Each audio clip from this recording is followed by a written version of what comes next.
ایک دفعہ اللہ کے نبی صلی اللہ علیہ وسلم اپنے حجرے میں تشریف فرما تھے اپنے مکان میں، تو ام سلمہ رضی اللہ تعالیٰ عنہ سے فرمایا کہ ام سلمہ آج ایک فرشتہ آ رہا ہے میرے پاس جو آج سے پہلے کبھی نہیں آیا، تو لہٰذا تم باہر کھڑی ہو جاؤ، تو اندر کسی کو نہ آنے دینا۔ ام سلمہ رضی اللہ تعالیٰ عنہ باہر کھڑی ہو گئیں، ادھر سے حسین رضی اللہ تعالیٰ عنہ آ گئے اور انہوں نے اندر جانے کی کوشش کی، یہ روکتے رہیں، وہ نہ رکے، لیکن وہ زبردستی سے اندر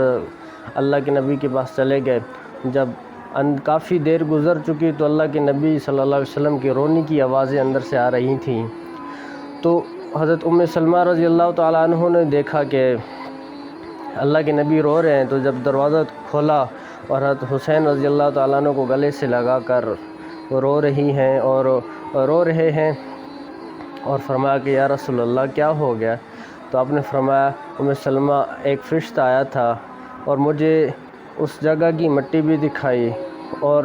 مجھے یہ بتا کر گیا کہ آپ کے اس نواسے کو آپ کی امت زہر دے کر مار ڈالے گی،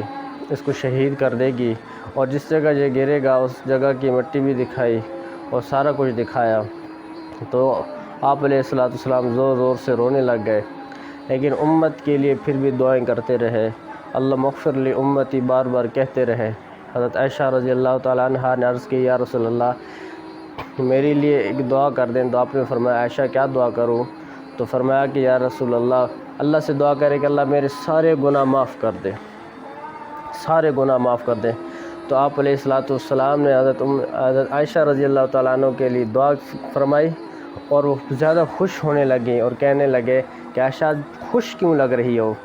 تو آپ نے فرمایا کہ میں خوش اس لیے لگ رہی ہوں کہ دو جہان کے سردار رسول اللہ صلی اللہ علیہ وسلم نے میرے لیے دعا کی اور میرے گناہوں کی بخشش کی دعا کی۔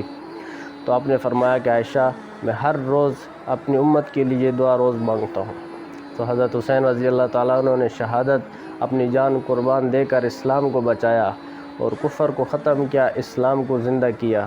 کہ ہم اپنی جانیں قربان تو ایسے نہیں کر سکتے جیسے حضرات کر کے چلے گئے، حضرات صحابہ اکرام رضوان اللہ اجمعین جیسے وہ نذرانے پیش کر کے چلے گئے، ہم یہ تو نہیں کر سکتے، لیکن ہمیں اس سے ایک یہ سبق ملتا ہے کہ ہم جھوٹ چھوڑ دیں، دھوکہ چھوڑ دیں اور زنا چھوڑ دیں، شراب چھوڑ دیں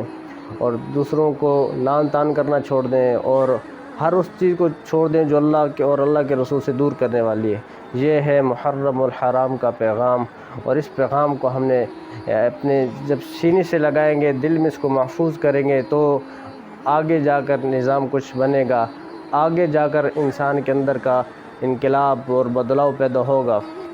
اگر ایسے ہی چھوڑ دیا اس کو تو یہ پھر ناممکن ہے کہ ہمارے اندر کی دنیا آباد ہو۔ اندر کی دنیا تب آباد ہوگی جب